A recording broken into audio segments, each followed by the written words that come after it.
तो चलिए शुरू करते हैं पीरियोडिक टेबल से। तो पीरियोडिक टेबल को हम क्विक रिवाइज करेंगे। लगभग इसमें 15 पॉइंट्स है, तो देख लेते हैं कितना पॉइंट्स है यहाँ पे। लगभग मैंने कितना पॉइंट्स लिखा है और बहुत ही इंपॉर्टेंट सब पॉइंट्स है, 15 पॉइंट्स लिखा है। तो एक झलक देख लिए। चलिए शुरू करते हैं। पहला एम्फोटेरिक ऑक्साइड है। अरे भाई साहब, एम्फोटेरिक ऑक्साइड का डायरेक्ट क्वेश्चन आता है। तो एम्फोटेरिक ऑक्साइड क्या है, कैसे याद रखेंगे? जनाबे अली गए सुना करे वो सब आसमानों के प्रभु। जनाबे जो थी ना, अली गए सुना करे वो सब आसमानों के प्रभु। तो जनाबे में जड एंड जिंक आ गया, बेरिलियम आ गया, अली से एल्युमिनियम, गए से गैलियम, सुना करे तो एसएन, ये सब आप समझ सकते हैं। यहाँ पे लिख दिया पूरे अच्छा से, तो आप इसको देख लीजिएगा। Chromium, chromium +3, vanadium +5, Sb +3, As +3। देखिए +3 +5 देखिएगा किसमें कौन है। और प्रभु Pb लेड का जो होगा ये भी एम्फोटेरिक है। Metal +4 oxidation. मेटल तो जनरली क्या होता है, बेसिक इन नेचर होता है। Metallic oxides are generally basic in nature, but अगर मेटल का ऑक्सीडेशन स्टेटस +4 होता है तो वो एम्फोटेरिक ऑक्साइड होता है। ये बात को नहीं भूलना है। अच्छा, दूसरा पॉइंट है कि मेटल 1, मेटल 2, मेटल अगर +1 ऑक्सीडेशन 2, 3 ऑक्सीडेशन स्टेट तक रहेगा तो बेसिक होगा। और अगर मेटल, अगला स्लाइड, मेटल अगर +4 है तो एम्फोटेरिक, बता दिया आपको। और मेटल +5 +6 +7, तो मेटल +6 +5 +6 +7 होगा तो एसिडिक ऑक्साइड्स होगा।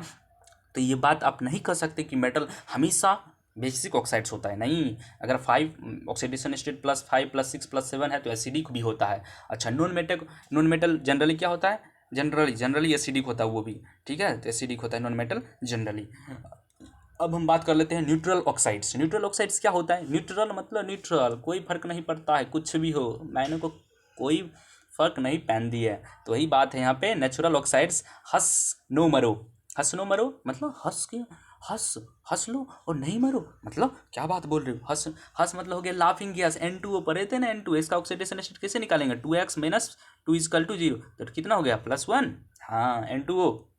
तो N2O हंस से मतलब हंसना, N2O हो गया लाफिंग गैस, नो मतलब नो, तो ये हो गया नाइट्रोजन मोनोऑक्साइड, इसको पढ़ते हैं यहाँ, ठीक है। और ये मरो मतलब मर जाओगे। अगर कार्बन मोनोऑक्साइड आपके, अगर मान लीजिए किचन में आप खाना बना रहे हैं, अगर आपका खिड़की नहीं खुला हुआ है, अब पूरे पैक होके आप खाना बनाते हैं पूरे रूम में, तो आपको उसका अनुभव हो जाएगा कार्बन मोनोऑक्साइड का। तो थोड़ा हवादार रूम में रहिए, खाना बनाइए वैसे रूम में, या ऐसे जगह पे जाइए और खाना के बाद छोड़िए। तो ये आप समझ सकते हैं। CO होगा मरो, N2O NOCO डायरेक्ट करते हैं। चलिए इसका साइज़ की बात कर लेते हैं। Van der Waals radius, metallic radius, ionic radius, covalent radius का हमने साइज़ का ये लिख दिया है कि वैंडरवाल रेडियस सबसे बड़ा, तब मेटलिक रेडियस, तब आयोनिक, तब कोवैलेंट सबसे लास्ट में होता है। तो ये आप डायरेक्टली थ्योरेटिकल चीज़ याद रख सकते हैं। और इनर्ट पेयर इफेक्ट की बात की। इनर्ट पेयर इफेक्ट क्या कहता है? जैसे जैसे अगर आप किसी भी पीरियड्स में नीचे जाते हैं तो कहता है कि हम S में वो भाग लेना छोड़ देता है, मतलब उसका मतलब उस तरह के ऑक्सीडेशन स्टेट्स में वो नहीं भाग लेता है। तो इनर्ट पेयर इफेक्ट्स क्या होता है? जैसे बोरोन है +3, एल्युमिनियम, बैगन आलू गाजर इन थैला, ऐसे याद रखते हैं ना। हाँ, बोरोन +3, एल्युमिनियम +3, गैलियम +3 और +1, इंडियम +3 +1, थैलियम +3 +1। जैसे जैसे नीचे जा रहा है तो जो जनरली जो ऑक्सीडेशन स्टेट उसमें नहीं रह के वो दूसरे में ज़्यादा स्टेबल होता है। अगर मान लीजिए गैलियम +3 ऊपर वाला, देखिए गैलियम है ना +3, तो गैलियम +3 में ज़्यादा स्टेबल होगा इन कंपैरिजन टू इंडियम +3। अगर मान लो बोल दे गैलियम इंडियम जो है ना, उसका अगर +1 दोनों का ऑक्सीडेशन स्टेट है तो कौन ज़्यादा स्टेबल होगा? तो इंडियम ज़्यादा +1 में ज़्यादा स्टेबल होगा इंडियम। वही बात हमने यहाँ पे गैलियम +3 की बात की है। तो गैलियम +3 में ज़्यादा, ऊपर वाला जो है +3 में ज़्यादा स्टेबल रहता है, तो गैलियम +3 में ज़्यादा स्टेबल रहेगा। इंडियम +3 में स्टेबल रहेगा। थैलियम +3 में लास्ट में रहेगा। तो थैलियम जो है ना, कहा कि हमको +3 में नहीं रहना है, हमको +1 में रहना है। तो ये याद रखिएगा। इनर्ट पेयर इफेक्ट का भी क्वेश्चन डायरेक्ट पूछ देगा आपको, बोलेगा थैलियम +3 में रहना पसंद करेगा या +1 में? कहेगा थैलियम, उसको कितनों करोड़ों रुपया, अरबों खरबों दे दो ना, कहेगा हमको नहीं आना तेरे महल में, ये हमको तो आज़ाद चाहिए, तो आज़ादी चाहिए। तो वही थैलियम +1 में रहेगा। तो थैलियम +1 में रहना पसंद करता है, हवादार माहौल में रहना पसंद करता है, नेचर के कांटेक्ट में रहना पसंद करता है। तो वो है इनर्ट पेयर इफेक्ट। अगला देखें, अगला 5 नंबर देखते हैं, आयोनाइजेशन एनर्जी ग्रुप 13। हाँ, आयोनाइजेशन एनर्जी कैसे याद करेंगे? मान लो देखो यहाँ पे हमने ग्राफ बनाया ना, आयोनाइजेशन एनर्जी वर्सेस जड़, मतलब एटॉमिक नंबर के बीच। तो कैसे इसको याद रख सकते हैं? ये जड़ जो, ये जो W बनाया है ना, ये देखिए, एक बोरोन वाला ऊपर पुछड़ी जो है ना, वो पुछड़ी देख रहे हैं ना, टेल, हाँ वो क्या है? बड़ा है, और इथेलियम वाला ना छोटा है पुछड़ी।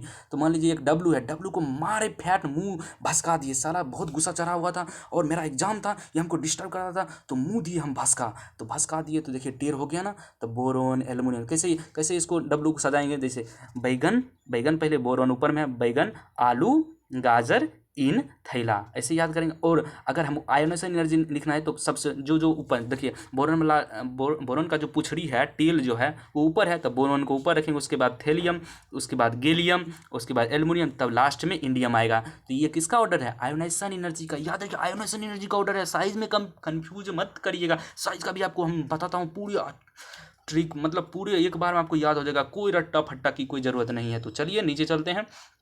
आयोनाइजेशन एनर्जी, ये देखिए आयोनाइजेशन एनर्जी जैसे lithium, beryllium, boron, carbon, nitrogen, oxygen, fluorine, neon. जैसे हम पीरियोडिक टेबल में लेफ्ट से राइट की तरफ जाते हैं तो हमको ऐसे जनरली पता होता है कि आयोनाइजेशन एनर्जी बढ़ता है, आयोनाइजेशन एनर्जी बढ़ता है। बट यहाँ पे कुछ कुछ एक्सेप्शंस है जो आपको याद रखना है, केमिस्ट्री समझ रहे हो ना, एक्सेप्शंस वाले हैं, लेकिन एक्सेप्शंस को हम इतना ऐसे याद करेंगे कि कोई कन्फ्यूजन नहीं, एक्सेप्शन हो कुछ हो कोई फर्क नहीं पड़ती है।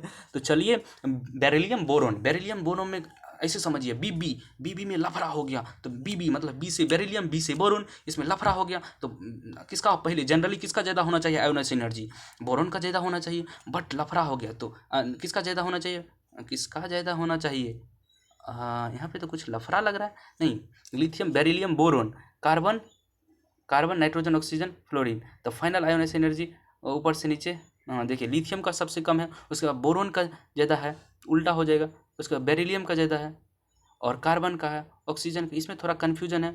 तो इसको हम आपको बताते हैं, थोड़ा अच्छा से हम देख के इसको बता देते हैं क्या है इसका, तो देखना पड़ेगा, 1 मिनट रुक जाइए, इसमें कन्फ्यूजन लग रहा है, कुछ तो गड़बड़ है, लेकिन कोई बात नहीं, इसको हम तुरंत सुलझा लेते हैं। बोरोन का ज़्यादा होना चाहिए कि बेरिलियम का, नहीं बोरोन सही लिखे हैं, सही है मेरा, हाँ लिथियम और बोरोन बेरिलियम, तो बोरोन का कम होता है, बेरिलियम का ज़्यादा होता है, ज़्यादा होता है किसका, बेरिलियम का, हाँ तो बोरोन का कम होगा, बेरिलियम का ज़्यादा होगा। नाइट्रोजन ऑक्सीजन में, नाइट्रोजन ऑक्सीजन में ऑक्सीजन का ज़्यादा होगा, ऑक्सीजन का, हाँ ऑक्सीजन का किसका ज़्यादा होगा, नहीं उल्टा हो जाता है, जैसे जैसे बढ़ता है तो इसका उल्टा हो गया, तो बोरोन बोरोन बोरोन से ज़्यादा बेरिलियम का ज़्यादा हो गया, अच्छा ओह तो नाइट्रोजन, यहाँ देखिए नाइट्रोजन ऑक्सीजन में ऊपर से नीचे जाएंगे, नाइट्रोजन ऑक्सीजन का ज़्यादा होना चाहिए, लेकिन ऑक्सीजन का ज़्यादा, अब देखिए 1 मिनट कन्फ्यूजन आपको पूरे दूर करता हूँ। देखिए पूरे अगर लेफ्ट से राइट की तरफ जा रहे हैं, lithium beryllium boron ionization energy बढ़ता है जनरली, लेकिन जब मान इसका इलेक्ट्रॉनिक कन्फिग्रेशन भी देखिए, जैसे बेरिलियम 2s2 है, 2s2 2p1 है बोरोन, तो भाई साहब ये फुलफिल्ड है बेरिलियम, तो बेरिलियम से ये फुलफिल्ड, इसके पास घर है नहीं किया, तो आपको इससे मतलब अगर मान लीजिए आप इसके पास खाने के लिए एक ही रोटी है, आप मांगिएगा रोटी, कैसे देगा, नहीं दे पाएगा, क्योंकि भाई साहब हम भी भूखे हैं सुबह से और तुम मांग रहे हो, क्या करें, एक बार शेयर कर सकते, बस इंसानियत ये है, केमिस्ट्री, यहाँ इंसानियत नहीं चलता है उस ढंग का, सीधे कहेगा कि नहीं नहीं देंगे, नहीं देंगे तो नहीं देगा, तो उसको ज़बरदस्ती मार पीट कर अगर छीनना पड़ेगा तो छीनना पड़ेगा, तो मेहनत ज़्यादा लगेगा, आयोनाइजेशन एनर्जी किसका होगा, बेरिलियम का ज़्यादा होगा ना। हाँ उसी तरह नाइट्रोजन ऑक्सीजन में तो बीबी में लड़ाई हुआ और नो, बीबी में लड़ाई हुआ तो no no no no no करके भाग जाओ, कि इस दोनों का मैटर बहुत ही गर्मा गर्म होता है, तो इसमें पढ़ना नहीं आपको। हाँ तो NO तो NO में क्या होता है, देखिए NO में देखिए 2s2 2p3 है, तो 2p3 है मतलब कि स्टेबल में स्टेबलाइज है, मतलब हाफ फील्ड, इसका कॉन्फ़िगरेशन फुल फील्ड है, लेकिन 2s2 2p4 में 2s2 2p4 में इसमें से इलेक्ट्रॉन्स को निकालना आसान होगा, ऑक्सीजन कंपेरिजन तो आसान होगा, तो उसको चलो उसका आयोनाइजेशन एनर्जी कम होगा, तो कम में ऑक्सीजन को पहले रखें तब नाइट्रोजन को लिखें, तो वही final order of ionization energy आपको रख दिए फटाफट, कोई कन्फ्यूजन नहीं है, आपका कोई कन्फ्यूजन नहीं होगा, जो था मैंने आपको दूर कर दिया तुरंत देख करके, तो आप इसमें कोई आपका कन्फ्यूजन। चलिए एटॉमिक रेडियस, जिसमें आपको बहुत दिक्कत होता है एटॉमिक रेडियस, इसको हम पूरे फोड़ देते हैं। एटॉमिक रेडियस कैसे भाई, कैसे याद करेंगे, जैसे boron aluminium gallium indium thallium है, तो बैगन आलू गाजर इन थैला, पैक कर दिए सबको। हाँ अब बताओ भाई साहब, हम जनरली तो हम पढ़े थे पीरियोडिक टेबल क्लास 10th में भी पढ़े थे कि ऊपर से नीचे आते हैं ना, क्या होता है एटॉमिक रेडियस बढ़ता है, तो बढ़ता तो है जनरली, तो बढ़ना चाहिए, हाँ लेकिन ये गैलियम है ना, एल्युमिनियम गैलियम में लफड़ा हो जाता है, तो लफड़ा हो जाता है तो क्या कहता है, उल्टा हो जाता है होने से, मतलब गैलियम का ज़्यादा होना चाहिए लेकिन गैलियम छोटा हो जाता है एल्युमिनियम के कंपैरिजन में, तो कैसे याद रखेंगे। तो चलिए हमने याद रखा था, निमोनिक्स बनाए थे ना, बैगन आलू गाजर इन थैला, तो गाजर, गाजर का देखिए, गाजर आपका इसका फिगर भी बना दिया सर, उतना बड़ा डायग्राम अच्छा नहीं है बट पूरे स्पीड से बनाए, जो भी हुआ मैंने बना दिया, लेकिन समझना है यहाँ पे। गाजर, गाजर का रेडियस देखिए, रेडियस गाजर और आलू के रेडियस, किसका रेडियस ज़्यादा होगा?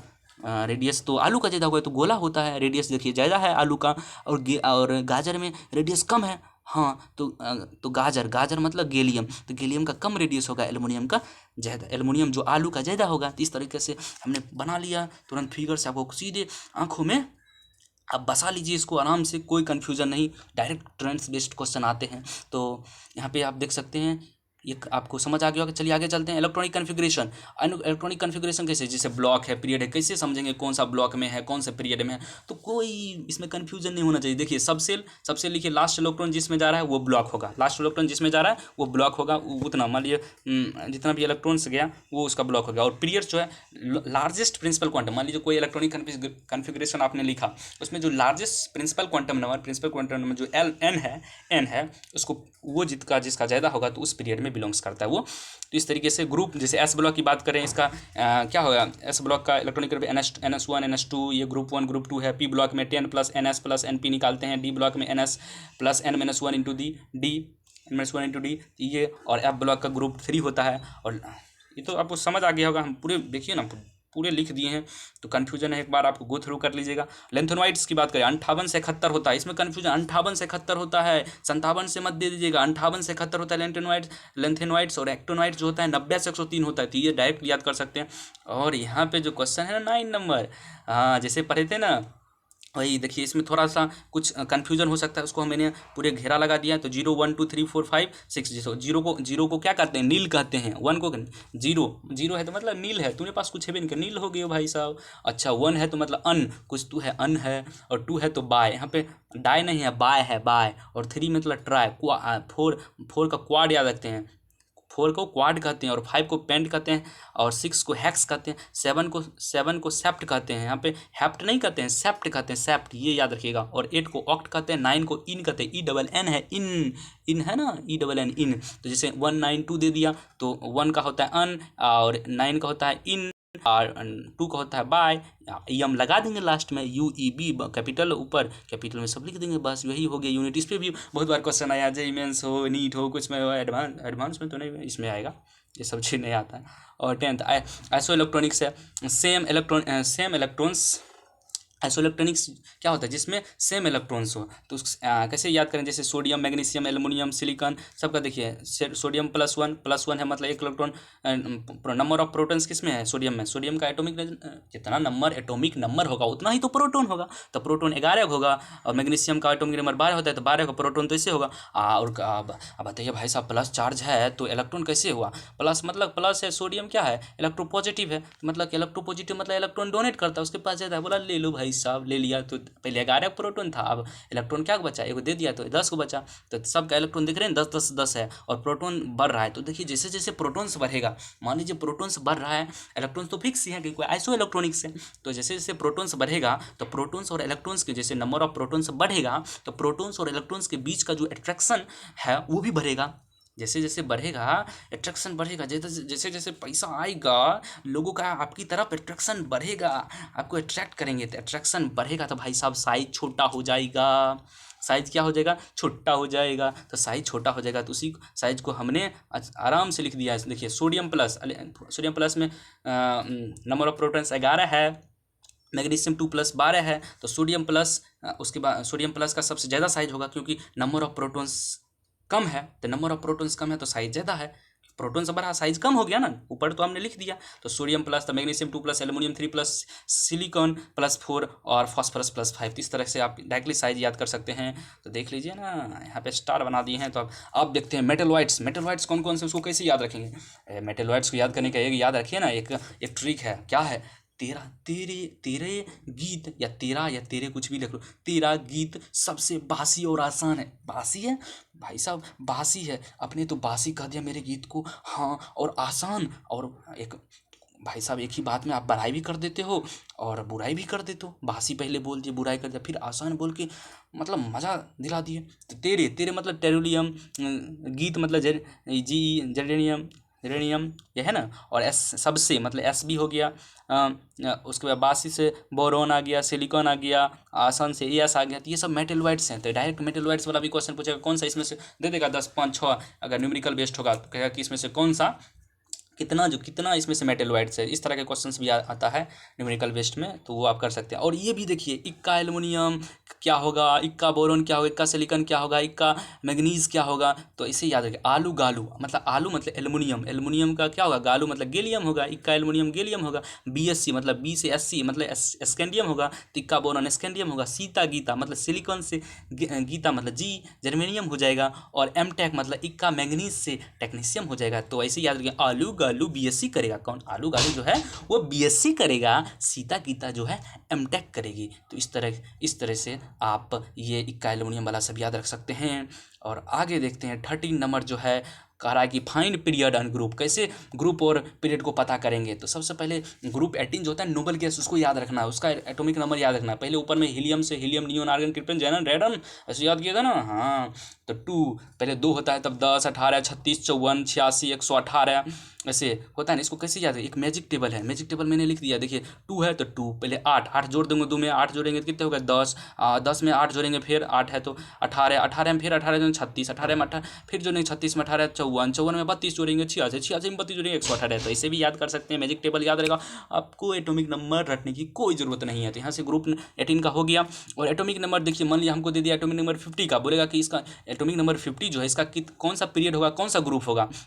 तो सबसे पहले क्या करेंगे, जैसे हीलियम का पीरियड 1 है, पहले 1 जैसे 2 वाला 1 2 3 4 5, तो 54 पे जो है ना 5वां पीरियड आ रहा है, 5वां पीरियड आ रहा है। हाँ 5वां आया पीरियड। आप ग्रुप कैसे चेक करेंगे, तो ये 18वां ग्रुप है, जैसे जैसे पीछे जाएंगे ग्रुप घटेगा, 18 17 या 16 या 15 या 14, तो 14 आया ना 50 वाला। हाँ उसी तरह 118 113 पूछ देगा, तो अब भाई सब लास्ट टोटल तो पीरियड लास्ट में है तो 7 पीरियड होगा, 7 पीरियड होगा।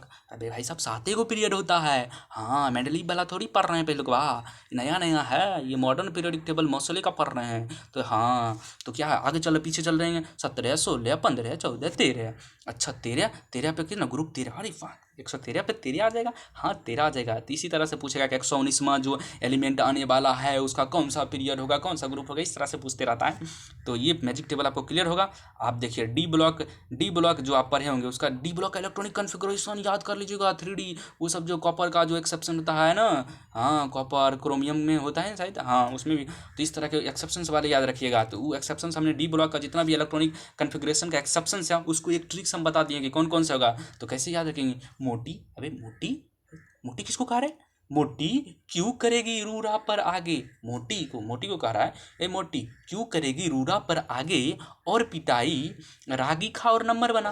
पिटाई तो और काहे करेगी आगे, रागी खा लो और नंबर बना लो, एग्जाम है नज़दीक बना लो, जीवन कहीं लग साथ दे, कुछ हो आपकी मेहनत भी हो सब चीज़ के, तब कुछ हो जाएगा। तो इसीलिए कह रहा है इसको बड़ा ये आप ध्यान में रखें। तो मोटी क्यों करेगा किसी का, यहाँ पे हम मोटी कह के किसी को हम छोड़ा, ये मोटा है तो उससे कोई फर्क नहीं पड़ता है, बट ट्रिक के लिए हमने दिया है, तो आपको दिल पे मत लेना भाई साहब। हाँ तो मोटी क्यों करेगी रूढ़ा पर आगे, और पिटाई रागी खा नंबर बना। तो मेरा इसमें कोई ये नहीं है कि मकसद मेरा ये नहीं है कि किसी को मोटी को हम मोटी कह के उसको क्या करना, उसको जलील करना, मेरा ये मकसद नहीं है, आपको याद हो जाए इसी कारण आपको ये ट्रिक दे दिया। तो डी ब्लॉक में इलेक्ट्रॉनिक कॉन्फ़िगरेशन का आपको एक्सेप्शंस याद हो जाना चाहिए। तो ये इसी के साथ हम आपको थैंक यू करते हैं, और आप ज़रूर इसको एक बार गो थ्रू करिएगा। आप अगर 18-20 मिनट देखिए 18:32 हो रहा है, 18 मिनट 32-33 सेकेंड हो चुका है। तो इसमें अगर आपके पास समय है तो आप ज़रूर देख लीजिए एक बार, क्योंकि मेन चीज़ हम बता दिए हैं। और अगर नहीं है तो PDF आपके साथ शेयर कर दिया जाएगा, आराम से एक बार एक झलक तो दे लीजिएगा। मतलब एग्ज़ाम से पहले भी अगर गेट पे बैठे हो ना, तो गेट पे खड़े हो, एक बार झलक देख के आप अंदर घुस जाइएगा, फटाफट वहाँ दिमाग सीधे करेगा, अरे भाई साहब यहाँ से क्वेश्चन, कोई टेंशन नहीं लेना है। तो चलिए समाप्त करते हैं इस वीडियो को। तो थैंक यू।